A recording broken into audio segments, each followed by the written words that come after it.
요셉 시대에 애굽에서 환대를 받아 이주를 시작한 이스라엘 백성들이 모세가 출생하는 시대에 이르러서는 탄압을 받게 됩니다. 사진을 보면요, 사진 가장 왼쪽에 애굽 18대 왕조의 세 번째 왕인 투트모세 1세부터 강압 정책이 시작됩니다. 그는요, 히브리인들이 감당하기 어려울 정도의 중노동을 시키고 심지어는 히브리 사내들을 나일강에 던져 모조리 죽이려는 민족 말상 전책도 시행합니다. 이러한 때에 등장한 인물이 모세입니다. 모세의 부모는 그를 석 달 동안 숨겨 키웠고 더 이상 숨길 수 없게 되자 갈대 상자에 넣어 하숫가 갈대에 놓아둡니다. 그런데 그 갈대 상자를 곰겨럽게도 발견한 사람이 바로의 딸이 거두게 됩니다. 그녀가 바로 투트모세 1세의 딸인 하첵수트라는 여인입니다. 모세라는 이름은 성경에 나와 있듯이 물에서 건져내었다라는 구원을 내포하고 있습니다. 하나님은 모세를 통해서 이스라엘을 애굽에서 구원하길 원하셨죠. 그 이유는 이스라엘 백성들에게 새 길을 열어 새 시대를 약속하셨기 때문입니다. 우리 하나님은 이스라엘 백성들이 노예 시대를 살아가기보다는 하나님이 약속하신 가나안 땅에서 자유의 시대를 맞이하기를 원하셨습니다.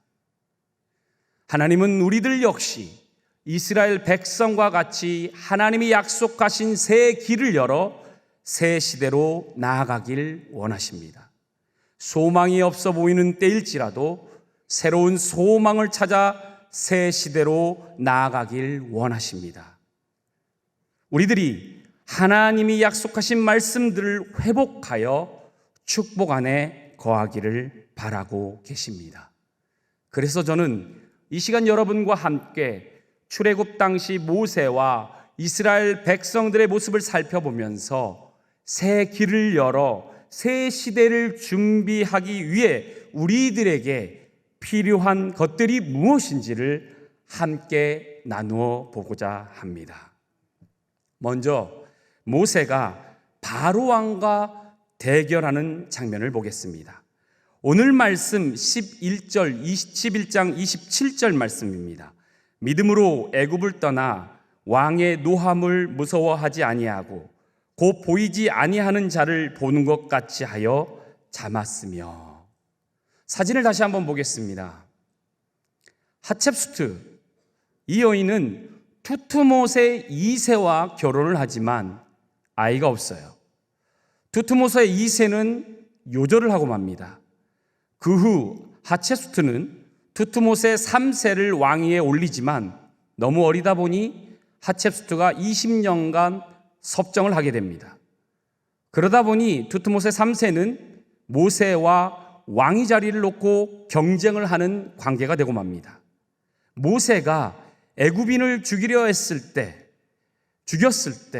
모세가 급히 도망을 치려 했던 이유 역시 투트모세 3세가 이것을 비밀로 자신을 죽일지 모른다는 두려움 때문이었습니다. 투트모세 3세 후에 아멘호텝 2세가 왕의 자리에 오르는데 이 아멘호텝 2세가 바로 모세와 재앙 대결을 겨룬 애굽의 왕입니다. 애굽은 투트모세 3세가 권력을 잡은 이후부터 40년간 이집트를 통치하며 강력한 국가로 만들었으나 아멘호텝 2세 때부터 이방 민족들의 반란이 일어나고 진압하는 일이 빈번해졌습니다.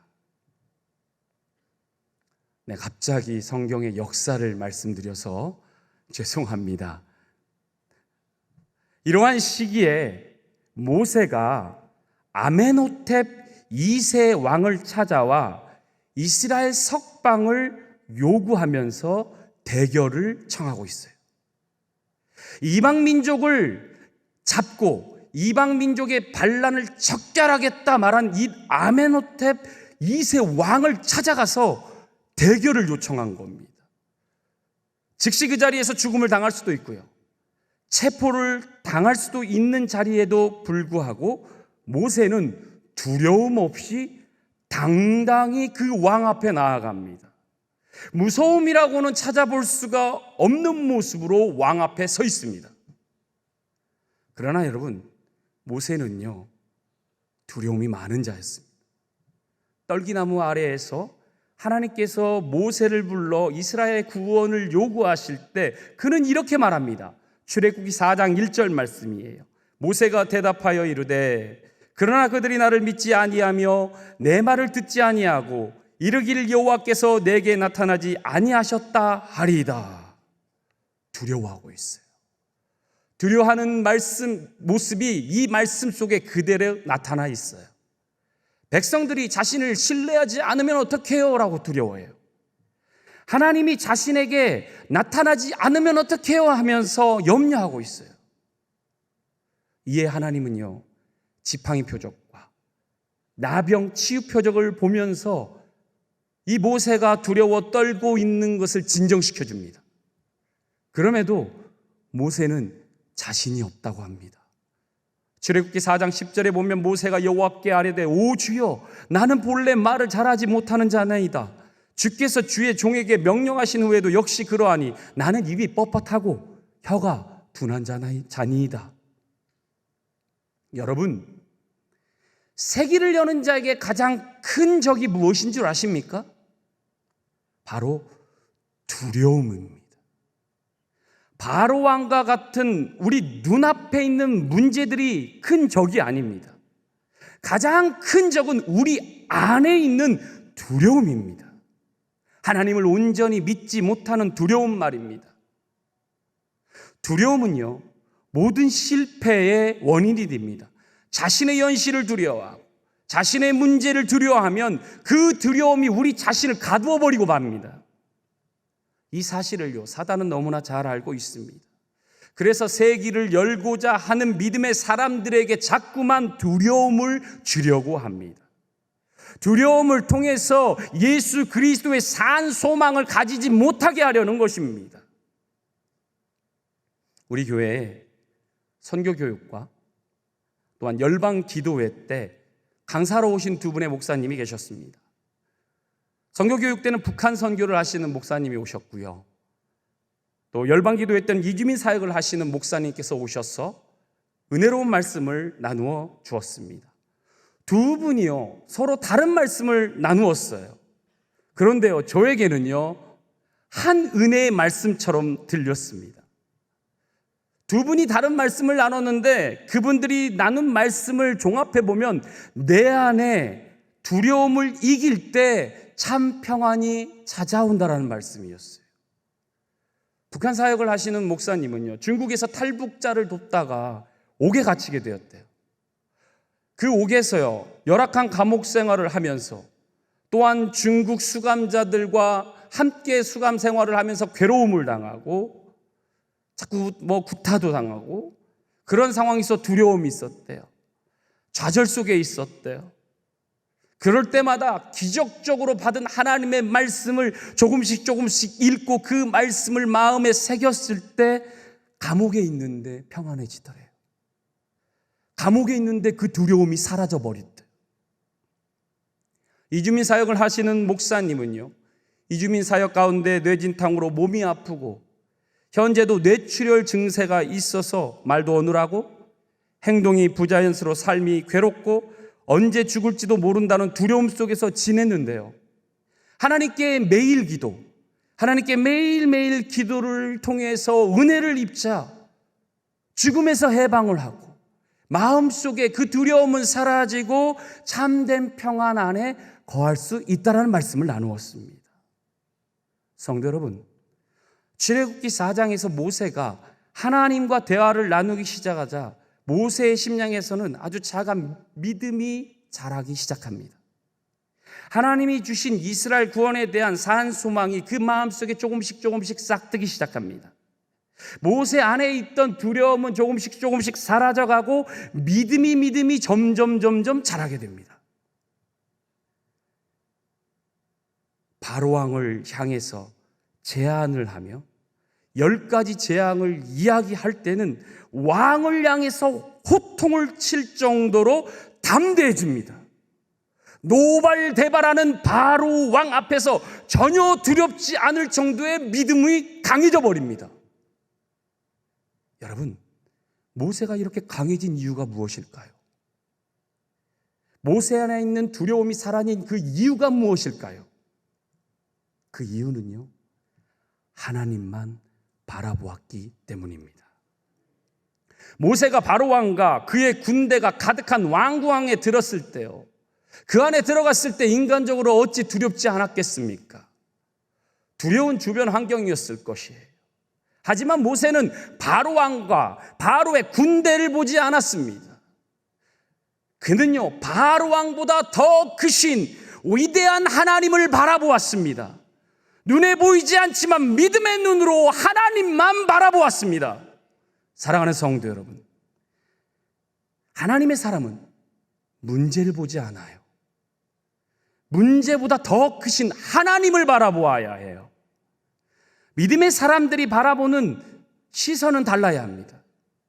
세상에 직면한 문제를 바라보는 것이 아니라 하나님을 바라보아야 돼요. 마태복음 14장에 물 위를 걸으시는 예수님이 나옵니다. 예수님이 바다 위로 걸어오시는 것을 보면서 제자들이 그것을 봐요. 제자들은 그를 유령이라 하면서 무서워하며 소리를 지릅니다. 그때 주님은 이렇게 말씀하시죠. 안심하라, 나니 두려워하지 말라. 이때 베드로가 답합니다. 주여, 만일 주님이시거든 나를 명하사 물 위로 오라 하소서. 주님은 다시 말씀하십니다. 오라. 그 말씀에 의지해 베드로는 예수님만 바라보며 나아갑니다. 베드로의 시선은 예수님께 고정되어 있어요. 풍랑을 보지 않아요. 바닷물을 보지 않아요. 오직 예수 그리스도로만 시선을 고정시키고 예수님을 향하여서 바닷물 위에 발을 내려놓습니다. 여러분, 우리의 시선이 세상이 아닌 하나님을 바라보게 된다면 기적은 일어납니다. 모세와 베드로에게 일어난 기적들이 우리 삶 가운데 동일하게 일어나게 된다는 것입니다.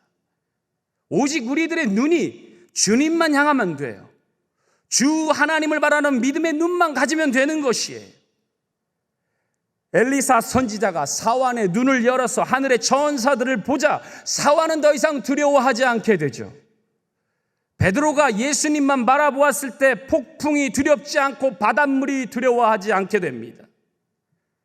그들에게 두려움은 사라지게 되고 그 두려움이 사라지게 되자 어떠한 일이 일어났습니까? 기적이 일어납니다. 사완의 눈앞에 수천의 불말과 불병과가 나타났고 베드로가 물 위를 걷게 되는 놀라운 기적과 같은 일이 일어나게 되었습니다. 성도 여러분, 우리들이 주님만 바라보고 주님의 말씀을 믿음으로 받아들이면 우리의 영의 눈이 열리게 됩니다. 그래서 우리 안에 두려움은 사라지고 강하고 담대하게 되어 우리들의 삶 가운데 기적이 일어날 걸 믿으시기 바랍니다. 마태복음 10장 28절입니다. 몸은 죽여도 영혼은 능히 죽이지 못하는 자들을 두려워하지 말고 오직 몸과 영혼을 능히 지옥에 멸하실 수 있는 이를 두려워하라. 사랑하는 성도 여러분, 우리들이요 두려워할 것은 세상의 염려와 걱정이 아닙니다. 눈에 보이는 것들을 두려워하지 마세요. 사단이 주는 유혹들로 낙심하거나 좌절하지 마세요. 우리들은 하나님께서 직접 창조하시고 심히 보기 좋았더라 말씀하신 하나님의 빛된 자녀들입니다. 하나님은 그 자녀들이 자신을 바라봐 주기를 원해요. 자신의 자녀와 눈을 마주치기를 원해요. 내 딸아, 내 아들아, 나를 한 번만 봐주렴. 그러기에 세상, 바로 왕에게 시선을 두어서는 안 됩니다. 오직 하나님과 눈을 마주쳐야 합니다. 하나님과 눈길을 마주칠 때 우리는 알게 됩니다. 진정 두려워할 존재는 세상의 문제가 아니라, 사단이 주는 유혹도 아니라, 이 세상의 창조주이며 구원자이신 하나님이라는 사실을 말입니다. 다음은 홍해 앞에 선 모세와 이스라엘 백성입니다. 고린도전서 10장 1절 2절 말씀을 읽어드립니다. 형제들아, 나는 너희가 알지 못하기를 원하지 아니하노니 우리 조상들이 다 구름 아래에 있고 바다 가운데로 지나며 모세에게 속하여 다 구름과 바다에서 세례를 받고. 홍해 사건과 이 세례는 연관이 있습니다. 여러분, 세례는 무슨 의미입니까? 새 사람이 된다는 거죠. 새 시대를 맞이하는 새 사람이 된다는 의미입니다. 이전의 죄를 모두 씻어버리고 하나님의 거룩한 백성이 된다는 것을 말합니다. 홍해를 건너는 순간 이스라엘 백성들은 노예 신분이 깨끗하게 씻겨지고 가나안으로 들어갈 수 있는 자유인의 신분으로 변화된다는 것입니다. 사실 하나님의 구원 계획 안에서 이스라엘 백성들은 반드시 홍해를 건너야만 했습니다. 그래야 하나님이 약속한, 자신이 약속한 땅에 이스라엘 백성들이 들어갈 수 있는 자격이 갖추어지기 때문에 그렇습니다. 이와 같이 우리들이 예수 그리스도의 피로 깨끗해져야 온전한 중생의 삶을 살 수 있는 자격을 얻게 됩니다. 또한 우리들이 세례를 받아야 거듭난 새 삶을 살 수 있는 자격을 갖게 되는 것입니다. 그런데요, 이 홍해를 건너기 위해서 모세와 이스라엘 백성들에게 요구되는 게 있어요. 오늘 말씀 29절 말씀입니다. 믿음으로 그들은 홍해를 육지같이 건넜으나 애굽 사람들은 이것을 시험하다가 빠져 죽었으며. 두 부류의 사람이 나옵니다. 이스라엘과 애굽 사람. 믿음으로 홍해를 육지같이 건넜던 이들, 이것을 시험하다 빠져 죽은 이들이 등장합니다. 홍해를 육지같이 건너기 위해서 이스라엘 백성들에게 요구된 게 무엇입니까? 믿음입니다. 믿음. 출애굽한 이스라엘 백성들이요, 사진에 보시면 홍해 바다와 믹돌 사이 비아히로랏 곧 바알스본 맞은편 바닷가에 갇히게 됩니다. 그때 이스라엘 백성들은 어떤 상태에 놓였습니까? 출애굽기 14장 10절 말씀입니다. 바로가 가까이 올 때 이스라엘 자손이 눈을 들어본즉 애굽 사람들이 자기들 뒤에 이른지라. 이스라엘 자손이 심히 두려워하여 여호와께 부르짖고. 뒤에서 쫓고 있는 애굽 사람들을 이스라엘 백성들은 두려워합니다. 두려움에 사로잡힌 백성들은 모세에게 모진 말까지 쏟아냅니다. 어찌하여 우리를 애굽에서 끌어내어 죽게 하냐? 우리들이 애굽 사람들을 섬기는 것이 광야에서 죽는 것보다 낫겠다.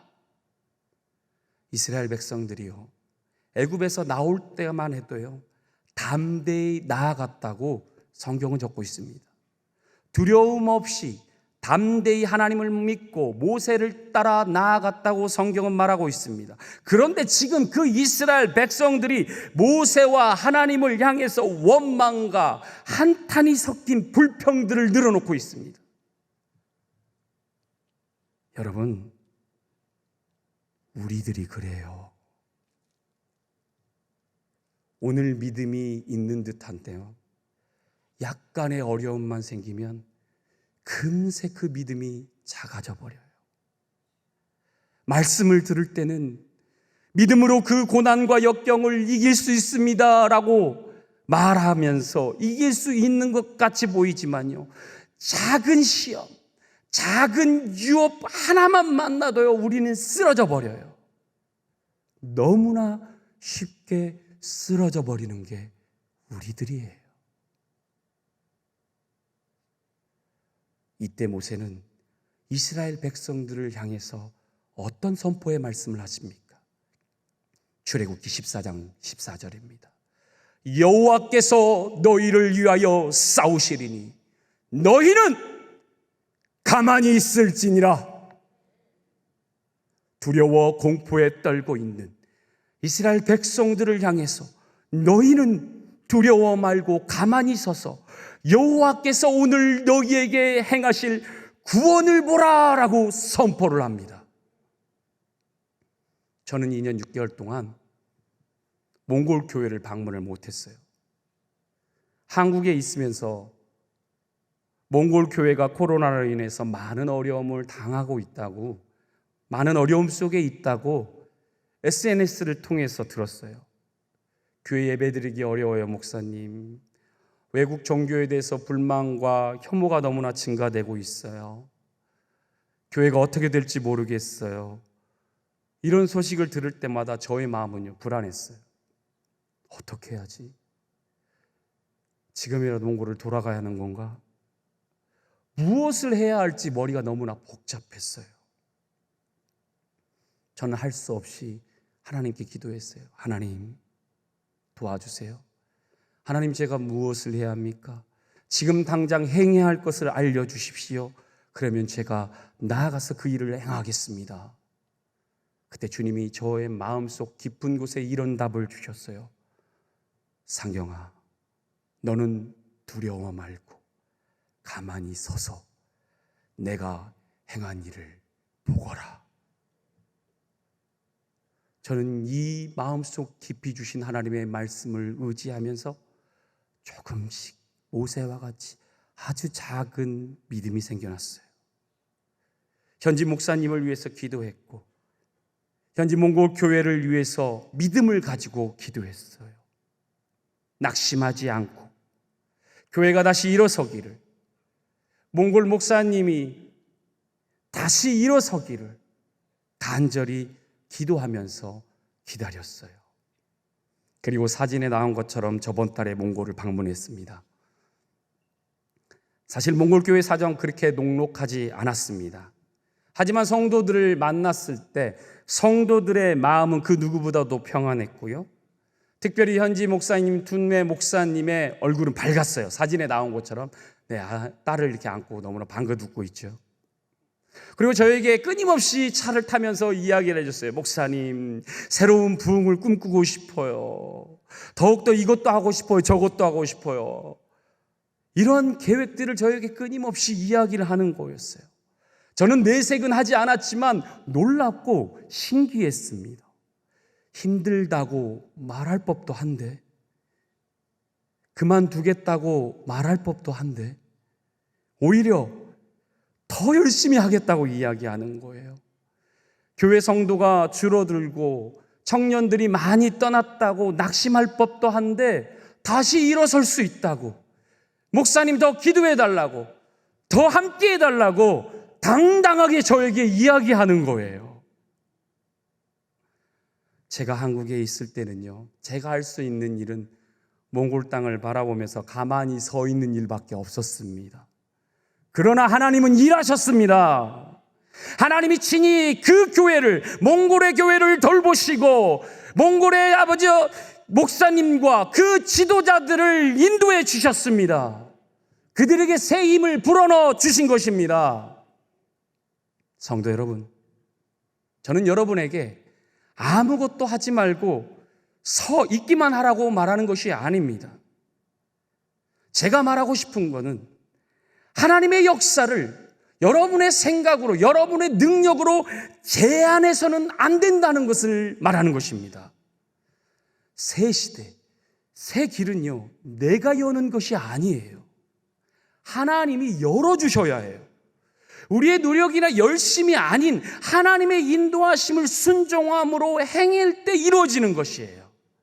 말씀에 순종하고 믿음으로 나아가는 것을 저는 말하는 것이에요. 하나님은 모세에게 말씀하십니다. 너는 어찌하여 내게 부르짖느냐? 이스라엘 자손에게 명령하여 앞으로 나아가게 하고 지팡이를 들고 손을 바다 위로 내밀어 그것이 갈라지게 하라. 하나님은 세기를 내기 위해서는요, 홍해바다가 갈라지는 것을 믿는 믿음을 모세와 이스라엘 백성들에게 요구하고 계십니다. 즉, 그들에게요, 믿음의 행위를 요구하고 계신 것이에요.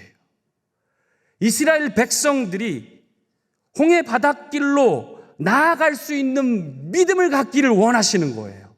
믿음을 가지고 하나님이 보여주신 지팡이를 들고 손을 바다 위로 내밀어 그것이 갈라질 것이라는 믿음을 가지고 선포하라고 명령하시는 거예요.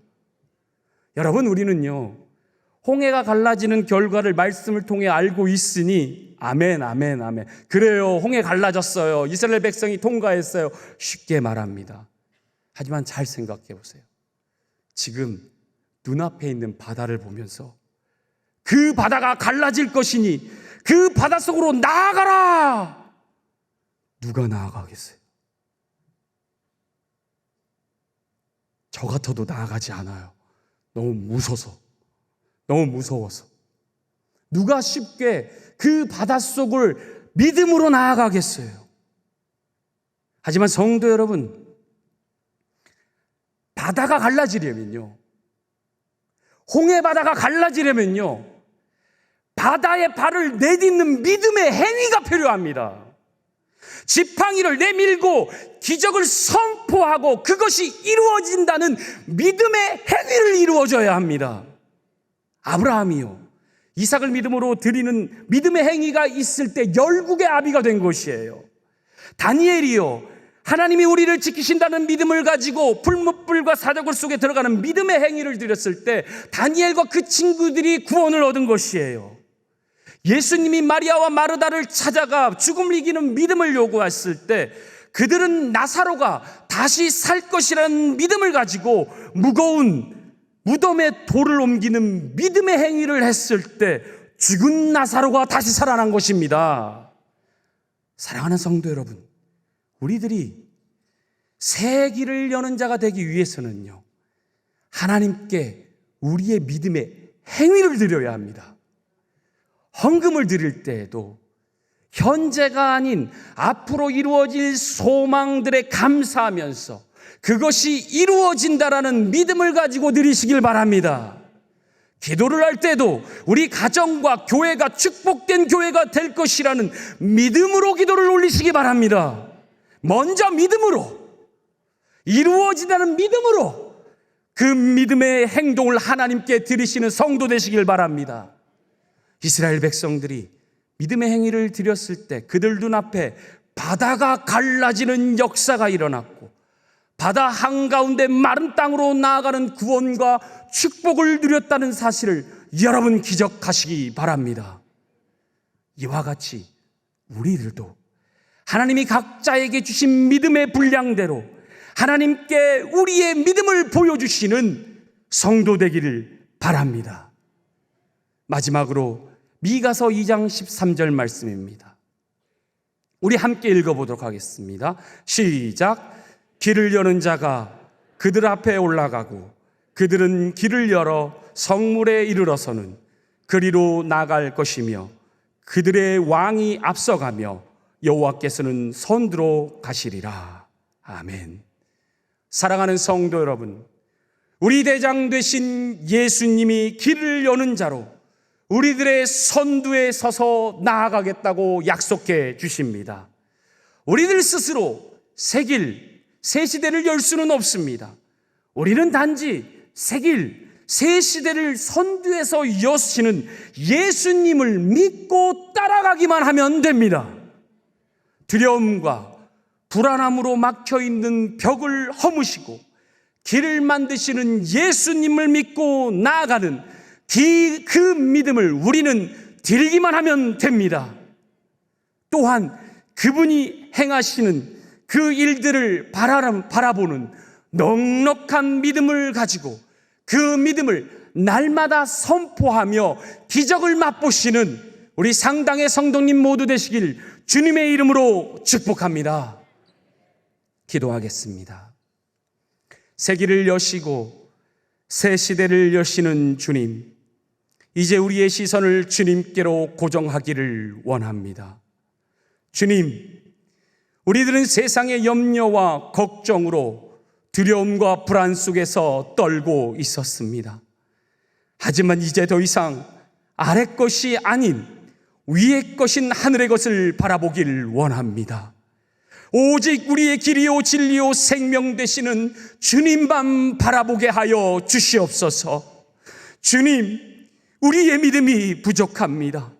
세기를 여시는 주님을 믿는 더 큰 믿음을 우리에게 허락하여 주시옵소서. 우리를 위해 일하시는 주님을 바라보며 오직 그 한 분만을 찬양하며 경배하고 영광 돌리는 삶을 살게 하여 주시옵소서. 우리 삶의 주인 되시는 예수 그리스도의 이름으로 기도드리옵나이다. 아멘.